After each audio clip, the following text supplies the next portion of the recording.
The Lumix S5 is a full-frame powerhouse packed full of amazing features for both photo and video.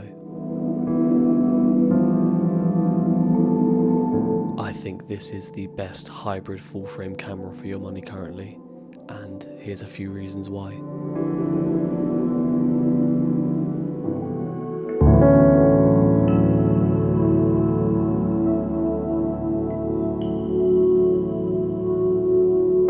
So let's be honest, the look and feel of a camera definitely plays a hugely important part in any purchase decision, and I think that the Lumix S5 looks amazing. The ergonomics of the camera have always really impressed me. The hand grip is designed well and it's got a solid build quality that makes you feel like you're holding a real camera, but the weight isn't overbearing. It's small enough to carry around on your shoulder all day, but large enough to be used with larger lenses without feeling top heavy. To me, it's a beautiful looking camera with an incredibly sleek design, and when you pair that up with vintage lenses, it provides an amazing shooting experience, and most importantly, I think it makes me want to go out there and create things.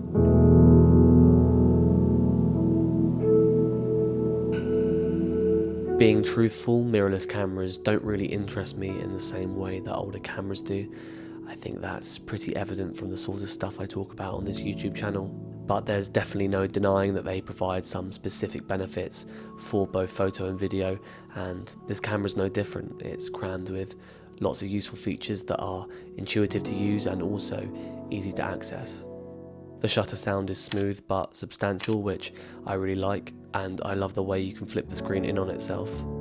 This protects the screen from everyday use, but it also serves as a really nice way of making sure that you're not constantly peeking at the back of the LCD screen and you're just focusing on the act of taking photos.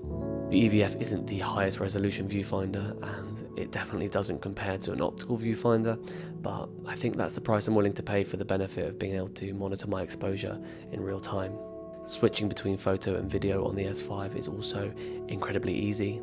My camera setup revolves around the custom modes on the top dial. Each is set up for a specific purpose. The first two are for photography, C1 is colour and C2 is for black and white. Lumix now have their own film simulation called L Classic Neo, and there's plenty of control over different profile parameters such as highlights, shadows, saturation and even grain type. I think this looks pretty good, but I'm always shooting in RAW, so I stick to using a modified version of the natural profile, since this gives me a really clean looking representation of the scene. The third custom mode has 3 extra profiles to customize within the menu. I've used the first 2 as my video modes. The first uses the Vlog picture profile, since I love the way this looks when color grading 10-bit footage, and the second uses a modified natural profile, since I've always been a big fan of this coming from using the GX80, and I still love the way this looks for 8-bit video. The final profile is another photo mode where I've used the cropping feature to match the X-Pan crop. It's amazing to be able to compose in this aspect ratio and go out with the intention of shooting in a panoramic style, and it also yields some really interesting results. The elephant in the room here is continuous autofocus, and for me it's pretty simple. Continuous autofocus isn't something I'm interested in using, and so it really doesn't pose an issue for the way I shoot. Most of the time I'm using manual focus lenses anyway, and even when I am using an autofocus mode, I tend to use it just to compose my image. The good news here is that the negativity around continuous autofocus has driven down the prices on this camera body quite substantially. You can now pick up a used S5 body for around £750 to £850. Put that into perspective, with that you're getting a full frame sensor with 4K 10-bit video, external 12-bit RAW recording and fantastic colour science. Image quality absolutely does matter when talking about the photo or video capabilities of any camera system, but another hugely important part of building any visual project is sound design. And that leads me on to the sponsor of today's video, which is Audiio. I don't know about you, but oftentimes I've found myself navigating through pages and pages of tracks, not quite able to find something that perfectly matches the style of my project. Royalty-free music platforms are now in abundance, and that can make it hard to pick out something that delivers quality music, but in a scalable way. Audiio is a royalty-free music and sound effects platform that focuses on delivering a really well-curated sound library to match any project. The platform's design is really clean, it's super easy to navigate, and there's plenty of options to choose from with over 6,000 downloadable tracks. After Audiio reached out a while back, I've been using their platform for some of my personal projects, and honestly, it's really helped cut down on the amount of time I've taken to build my sound library, and it's amazing having a dedicated platform for sound effects when I don't have the time to capture the audio myself. The guys over at Audiio are offering 70% off your first year subscription, which also makes this incredibly affordable. So follow the link in the description of this video if you want to take advantage of this offer while it lasts. Now back to the S5.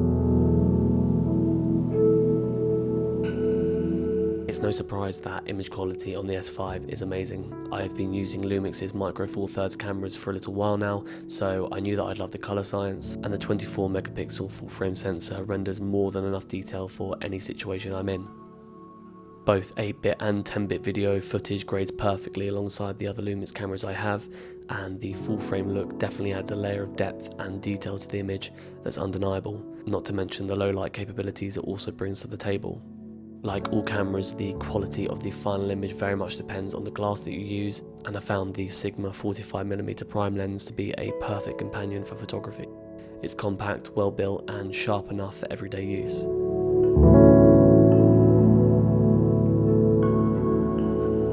The L-mount selection is also much larger than it used to be, and I'm excited to try some of the other full-frame Lumix lenses. But for now, I'm also enjoying using some adapted vintage lenses for both photo and video.